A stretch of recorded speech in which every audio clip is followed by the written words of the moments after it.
Good morning, respected chairman sir, all teachers and my dear friends. Good morning to everyone. Today I will speak on my place. I live in a small place. There are 200 houses in my place. Most of the people in my place are farmers. They are very simple. They are work hard. They are very honest.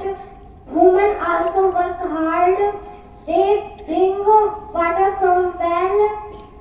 They bring firewood for the forest. They cook food. There are two shopkeepers in my village. They sell everything.